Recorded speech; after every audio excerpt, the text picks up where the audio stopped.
As a real estate agent, you're constantly chasing the next deal. There's nothing, you're not building equity, you're not doing anything, right? So to me, that was a big factor to getting into apartments with the big picture goal of being full scale private equity at some point, is because you're building something that you can eventually sell and you can eventually retire from. Constructing your life is about much more than just building a bank account. Each week, join mindset coach Austin Linney as he interviews guests who are constructing their dream lives and impacting the world around them on a daily basis. If you're an entrepreneur or wanting to start a business, or you just want to hear motivating stories of how others have overcome the odds, you are in the right place. And now for your host, Austin Linney. Guys, welcome. We got, the fact that you're smiling right now in this real estate market tells me that you're better than the most. So we got my man in the house. How are you doing, sir? I'm doing good.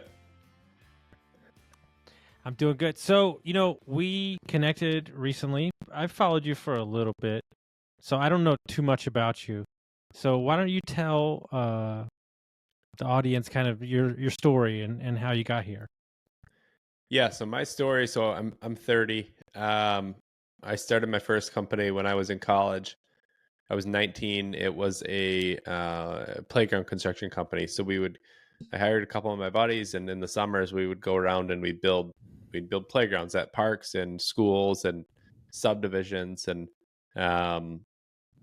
basically the playgrounds that you see, all commercial playgrounds. I guess we did some residential playgrounds as well, and then we did some decks. We painted some houses. So sort of did a mixture. Basically, we do playground work, and then when we were slow with the playgrounds, we'd go knock on doors and we would paint decks and stain decks and do that. So it was a ton of fun.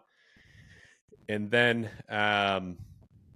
so that would have been, let's see, I was 19, and then I was 21. I got my real estate license, and I started selling houses just as a real estate agent. My big picture goal, like when I was younger, and I guess still is today, but was to get into private equity. It looked like fun, and it always seemed like fun to me. But I wasn't, I didn't go to Michigan or to Harvard or one of those places and go to New York and do like the big institutional scope. So to me, it was like, okay, how can I get exposure to private equity without going that route? And I thought maybe real estate.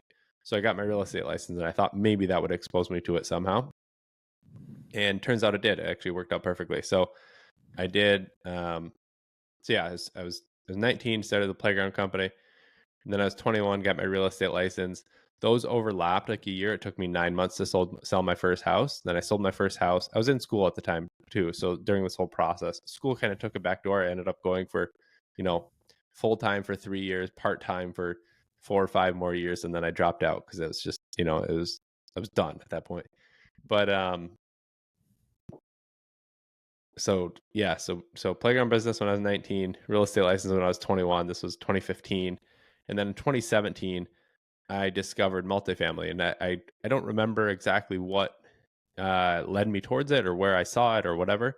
But I think it was when I was at the real estate office, another agent, he was selling some big house, and his client was a commercial developer. And I was like, that seems fun. And like clearly the guy does well. So then I started to look into that more. And then I met another guy locally that was doing it. And he was actually a couple years younger than I was. And I was, 23, 24 at the time. So I thought, okay, if, this guy who's 2 years younger than I am can do it, there's no reason I can't. So started learning to listen into books, podcasts, learning everything I could. And then in 2019, I sent a mailer out to 500 apartment owners. The first mailer landed on one of them landed on a 56 unit apartment. And then the broker was a family friend. So I went direct to the seller, but they just sent it to their broker. The broker emailed me and said, hey, this is a family. They're getting out of the business. These properties have never been sold before, but they have 11 others. Do you want those too? And I just told them yes, blindly. And so it ended up being 232 units. It was 12 properties. And I wrote the first offer for $13.5 million. And I had about 50 grand in the bank and had never done a deal before. Okay, hold on. So, how many properties had you sold as a real estate agent at this point? A decent amount. I did okay as a realtor. I was selling like 10 million a year, so probably 20 Okay. houses a year. So I had Did you sold have any? Did you have any investment properties before this? no, zero. Okay. So your experience was I had sold some properties and I started this business in college, and then now $13 million worth of real estate, I'm going to figure it out. Exactly. So, okay, before I want to hear the whole story, was there, look, I say yes to things all the time, especially in my younger days. Was there any part before the yes or after the yes when you thought, what the hell am I doing? Not really, because it sort of just it worked out. Okay. It didn't get Okay. to the stage. It didn't get to the stage of like being in trouble. Okay. I get what you're So saying. Yeah. so it never like it was always just like this is going to plan.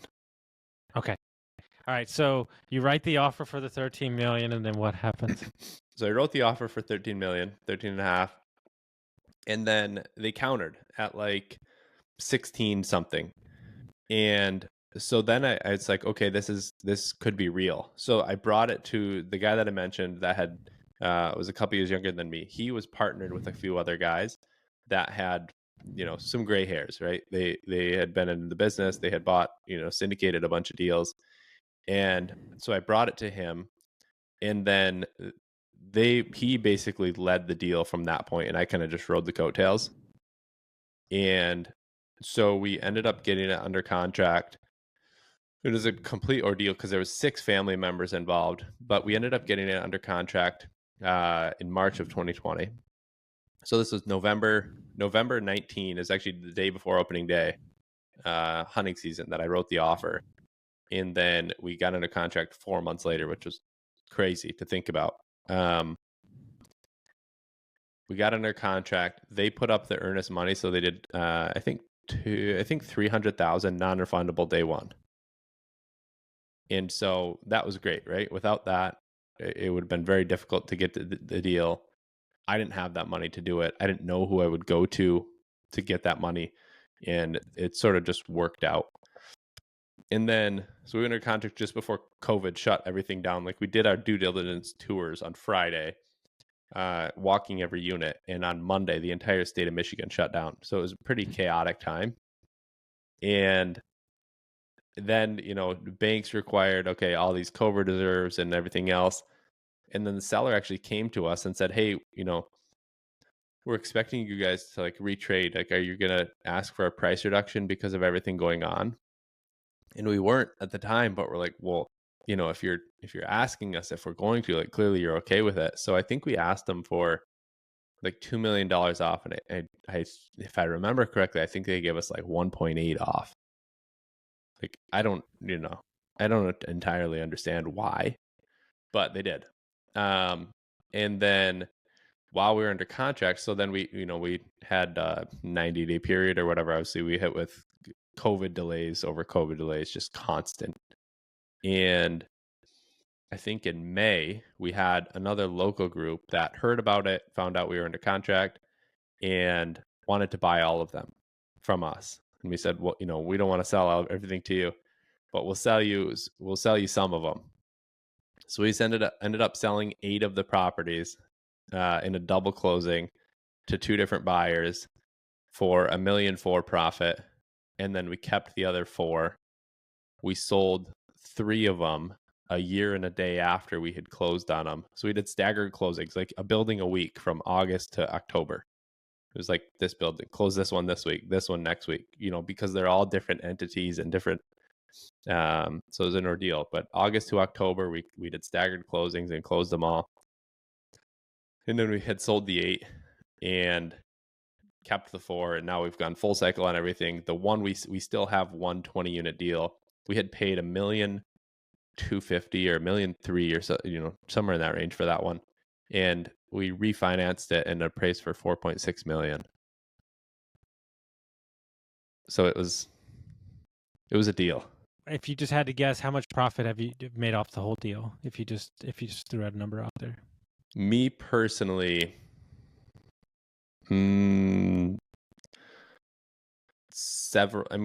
total, like a couple million, several million. Okay.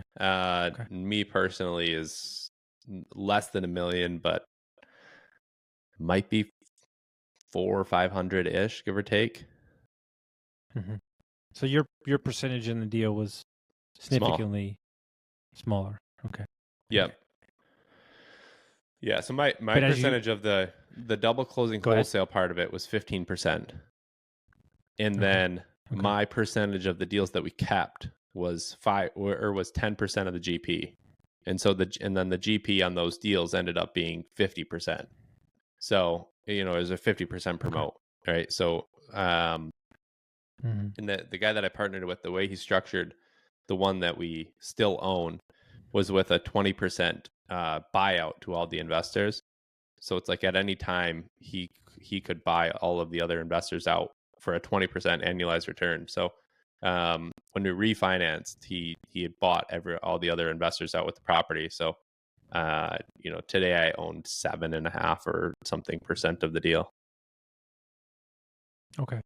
But yeah, very small. There's a lot. Yeah. There's a lot there, but I'm more interested in. I've always, for the life of me, especially because I spent many of my years in real estate, flipping a house or which I did Airbnb for years, at large scale and small scale, feels so monotonous to me. I'm not saying that you can't get wealthy that way, but I look back on that deal, no matter how much percentage you had, the intangibles from it, your life will never be the same because of that deal. And For in a sure. regular scenario, it could have took you 10 years to do a deal like that if you would have started small. As you sit back now and look at it, on that vein, like what's your context to anybody that's out there getting started? Yeah, that's exactly it. I look back and it's like, and I've had other people tell me like, wow, you got screwed. Like you should have gotten way more of the deal. And to me, it's, it's like, okay, yeah, sure. Would have been great. But the amount that I learned and the context and the people and just the process that I learned from that. I mean, so we bought that deal, or we did that deal, and then from August to October, but in May I got another deal under contract on my own. So it was a 24 unit that we actually just signed a PA to sell last week. So a 24 unit with 10 vacant units that I bought on my own, or I syndicated on my own in November, and then I bought another one in February. So it's like from that deal, I learned the process, and by the time that deal closed, I had already had 2 more deals under contract. And then that eventually closed. One we've already gone full cycle on, that we bought in February of 21. I paid $1.8 million. We just sold it for 2.75. It's like a 22% net IRR to LPs with a 50% promote. So, and how old are you? 30. Okay. So the same guys that are complaining that you got screwed over are the same guys that would still be doing the same thing 20 years from now, and you're at 30 doing deals like these. And so, Yeah. like, perfect example is like, I put a deal together. I've never shared personally because it just happened last year. I just had a guy come to me and said, I've been trying to sell this business for years. I can't find a buyer. And I was in a meeting with a group of people, and I just said, I can find you a buyer in like 5 minutes. And he goes, who the hell do you think you are, you cocky son of a bitch? I said, no, do you want a buyer or do you not want a buyer? I don't understand. Do you want a buyer or do you not want a buyer? He goes, I want a buyer. I said, okay. So I set up the Zoom call the next day. Cool. I just got off the Zoom call. I disappeared for 6 months and ran my businesses. I didn't even know anything was going on. I get some money wired into my account, and I go, what is this? And they go, oh, yeah, that deal closed. And I'm like, what deal? What are you talking about? And they go, the deal that you introduced us. I said, I don't know what you're talking about. And I said, well, hold on. Let's unpack this. What deal closed and how much money did it close for? And they go, oh, well, it was the largest deal of my career. We sold a $70 million company. And I go, excuse me? What? And so I said, can I see the data on these deals, right? And so I go see it. And let's be honest, I got screwed out of some money because I didn't know. I wasn't even expecting money, so it doesn't matter to me. I got paid a little bit, nothing crazy. But Yeah. the brokers, I mean, they made, 120x. I mean, they made some straight cheddar, like real big stuff. Yeah. And everybody goes, oh, you got screwed. You got screwed. And I'm like, I didn't even know that was possible. And now I do. And now that happened. So the credit and the understanding that that's possible tells me that I can go do that myself. And I don't care. Right. Yeah, and it's huge. Like, I mean, everybody's just looking at short term. They're looking at short term. Yeah, exactly. I've always kind of looked at that way. It's like, in general, you're not going to get rich off of one deal. And so it's, and for my first deal to be 232 units, like what it did for me. So I was a real estate agent. I was selling like 10 million a year. I was taking home like 200 grand. Right. So I was doing okay. Right. It wasn't, I was perfectly happy, or, I wasn't perfectly happy, but I was doing good by most standards. But on that first deal, when the first part of it closed, I made over 200 grand, like right there. It's just a wire to my account. And so it's like, okay, that's a year of working as an agent. Like now I don't have to go work as an agent. I can just focus on the apartment business full time. And so that was huge because it gave me that time and I guess the confidence. It's like, okay, worst case scenario, I got a year of runway or 2 years of runway on what my living, I was spending maybe 100 grand to live at the time. So it's like, okay, I got 2 years of runway. If I can't buy something in 2 years, then I'm an idiot and I'll just go back to selling houses. Like you don't have to be a rocket scientist to sell houses. It's super easy. Yeah.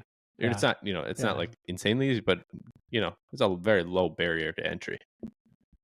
So I always had that. It's like, I still have my license today. It's like if at the time it's like, okay, if I can't buy a deal in 2 more years, but I just did one and I got on my first mailer. Granted, it's like, a lot of delusion, but it worked out and it's worked out still today.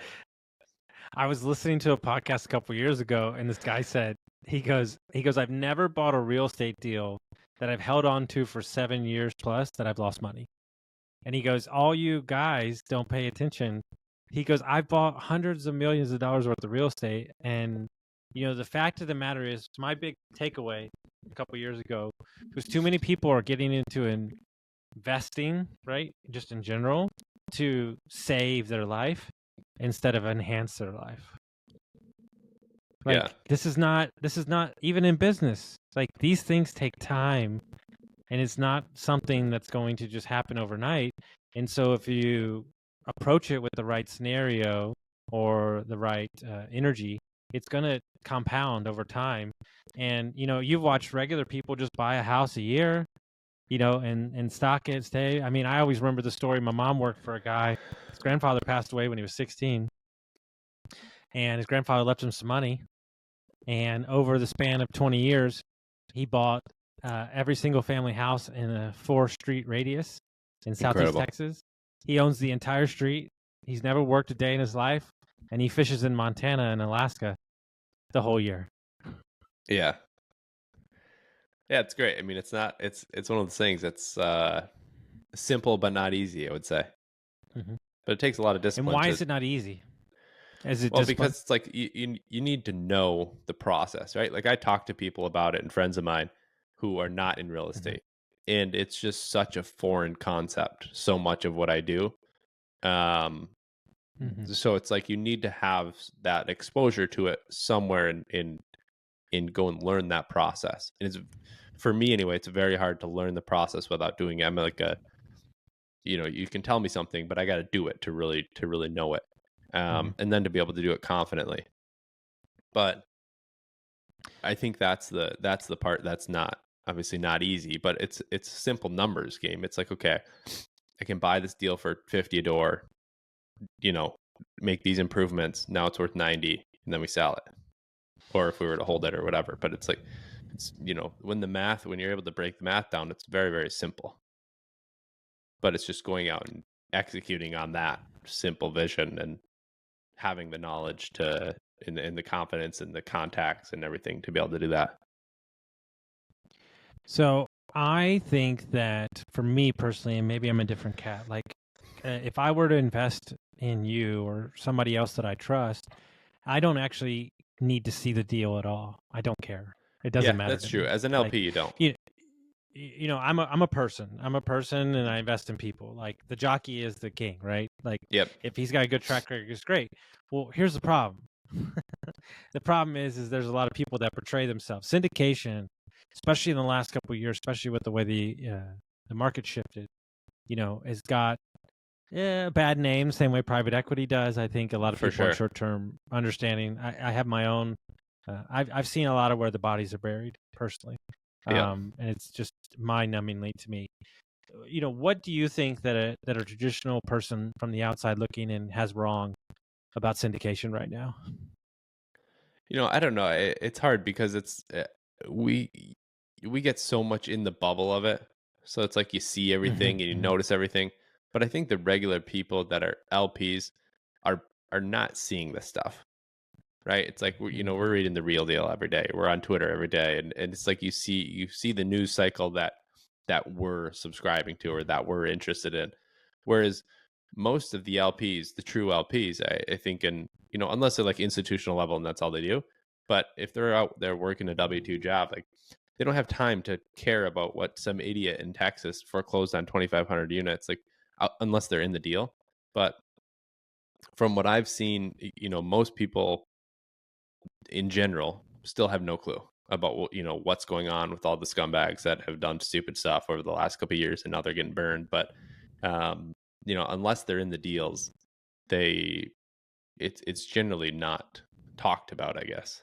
So for me, Mm-hmm. for syndicators, obviously it's become like a derogatory term over the last 2 years, I would say. Um, Mm-hmm. but it's sort of like everything, right? There are a ton of people in it, and there's a ton of people that are trying to be in it. Um, you know, people will buy one building, and it's like, yeah, technically they are a syndicator, but they'll portray themselves as like, they're doing something great, or they're a co-GP on 200 units, and they'll say they have 30 million of AUM or whatever. But it's hard to, I don't get too focused on that. I sort of just stick to what I'm doing, do the right thing, and do the right thing for our investors rather than I don't like to get caught up in the weeds of what other people are doing. I don't put out there like, oh, this guy is Mm-hmm. an idiot. Like I just sort of avoid that the topic and the process and in all of the Mm-hmm. the news cycle of it, because it's like at any point in probably anybody's life, someone could pick a moment and say, you're an idiot. Why would you do that? And it's like Mm-hmm. these people, granted, a lot of them are scumbags, but you pick anyone's life, pick a moment in time. It's like, you're a moron. You're a terrible person. Why'd you do that? But, Yep. so I don't like to get into the weeds on the news cycle of it, I guess is my general thought on that process or on that topic. And a question I've actually never asked anybody personally, you know, how important is your reputation to you? Like, and how 100%. like how do you view that, and like how do you keep it protected?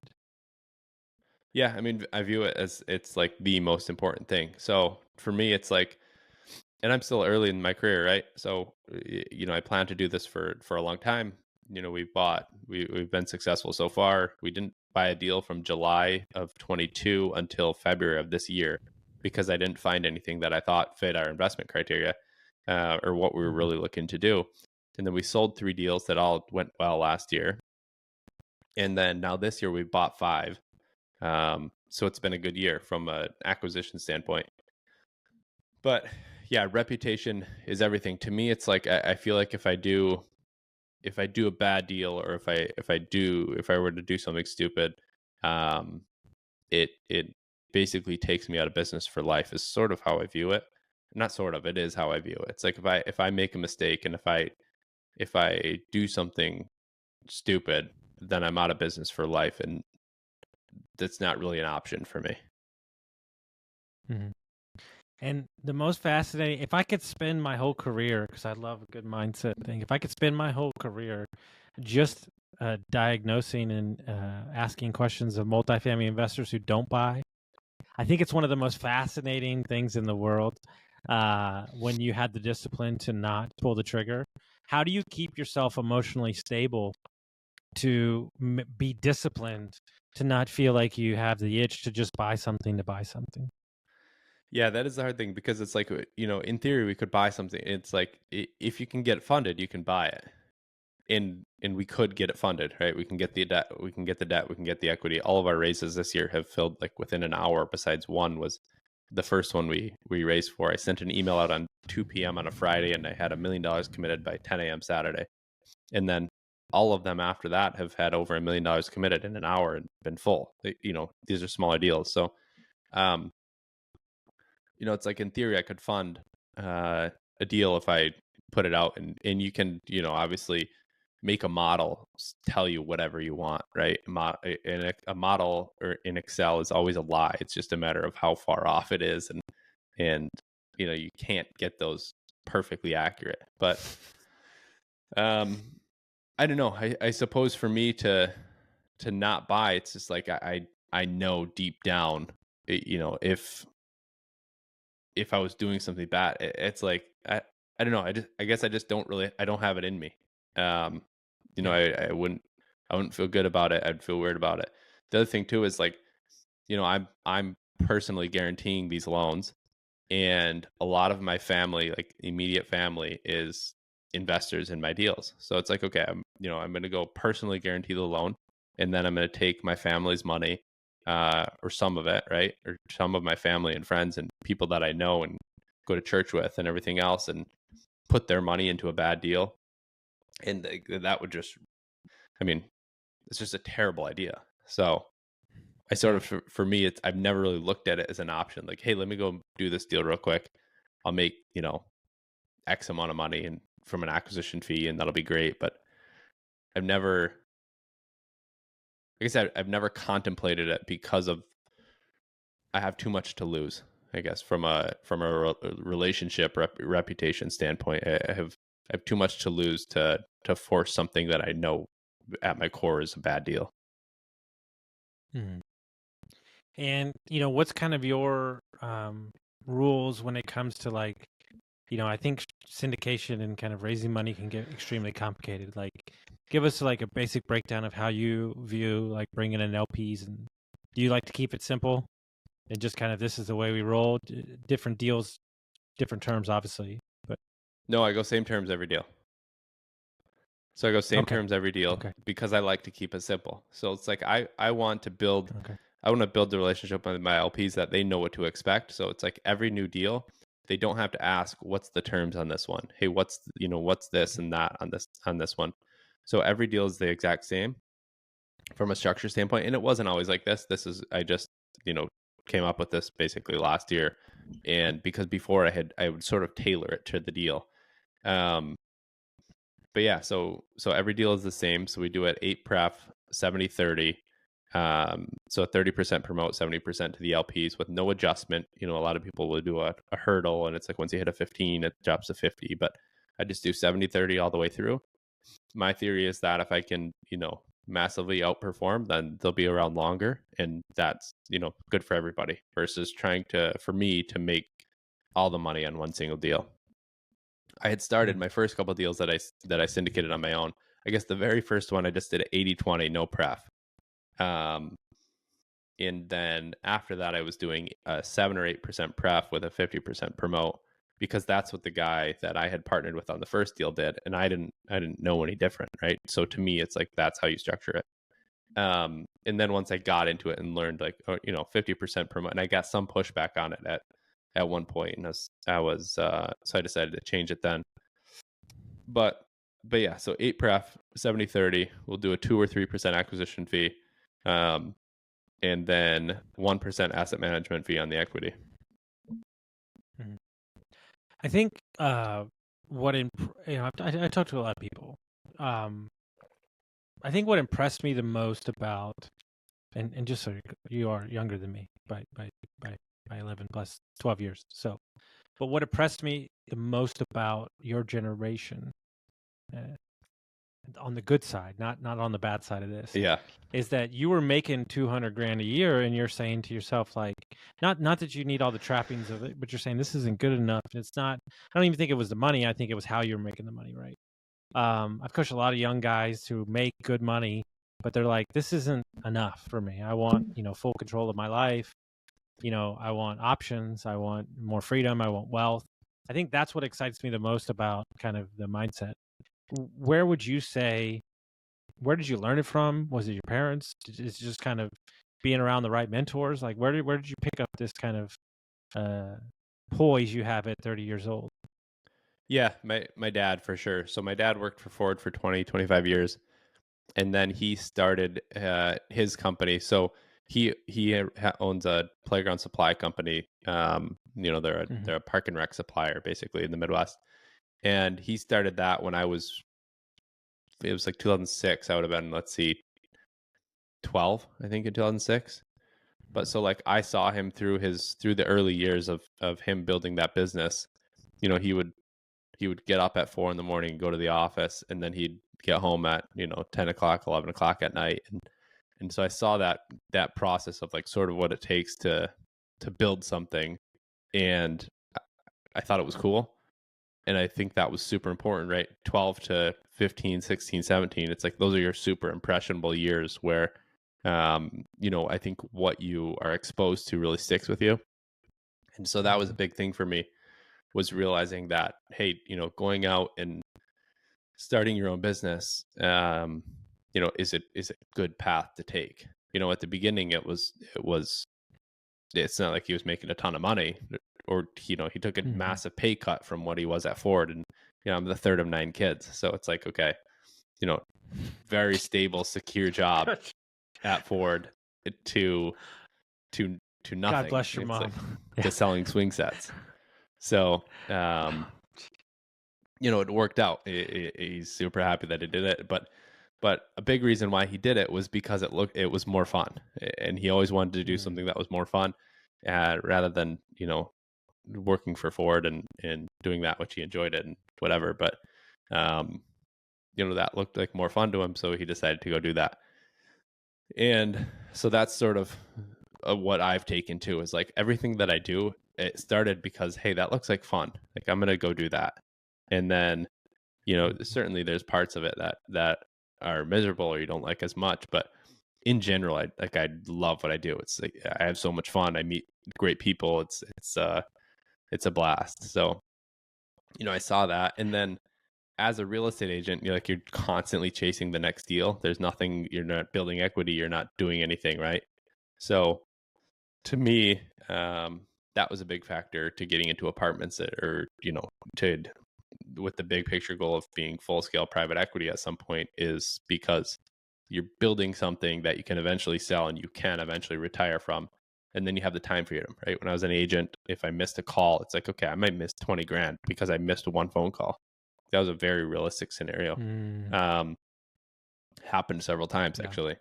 And so I was never on vacation and whatever, but now it's the time freedom is significantly better. And it's, I'm 30 years old, I'm married. So, I sort of look at it as like, you try to like pull yourself back into reality, because I don't live like a normal life probably for a 30-year-old by most means, but it's not anything too insane.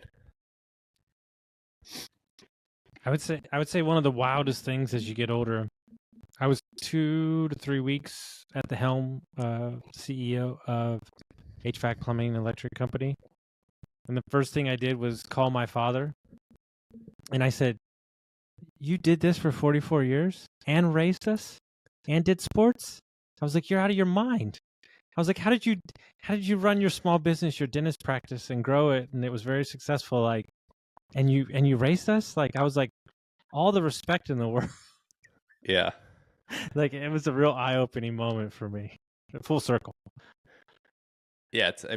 Especially, granted, my mom stayed at home, obviously, but 9 kids is no, it's no small responsibility, I guess. And we were all at home too. So like I was 12, my oldest brother was 15, and the youngest was